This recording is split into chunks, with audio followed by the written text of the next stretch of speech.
En Genèse 12, la Bible nous dit que Dieu appela Abraham et lui dit: quitte ton pays, quitte ta patrie et quitte la maison de ton père et va vers un territoire que je te montrerai. Je rendrai ton nom grand, je te bénirai, je ferai de toi une source de bénédiction.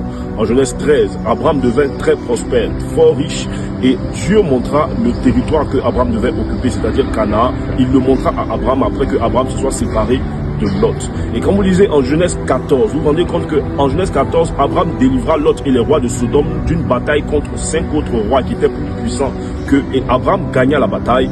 Et sur le chemin, la Bible dit que Abraham fit une rencontre assez spéciale. Il rencontra un homme appelé Melchisédek qui était une préfiguration du Christ.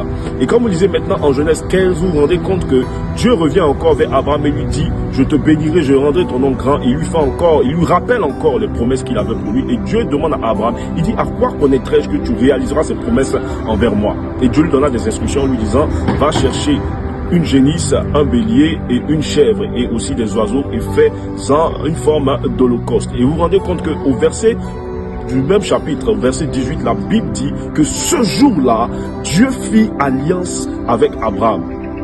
Il y a une interrogation qui est venue dans mon esprit. Donc, depuis Genèse 12, Genèse 13, Genèse 14, Dieu n'avait pas encore tissé d'alliance avec Abraham.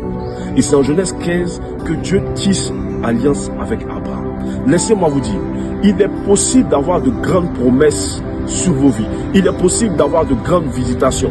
Il est possible d'avoir, j'ai envie de dire, de grandes victoires avec Dieu. Il est possible de manifester de grandes choses avec Dieu et de ne pas encore avoir une alliance avec Dieu. Vous pouvez même avoir de grandes promesses sur vos vies.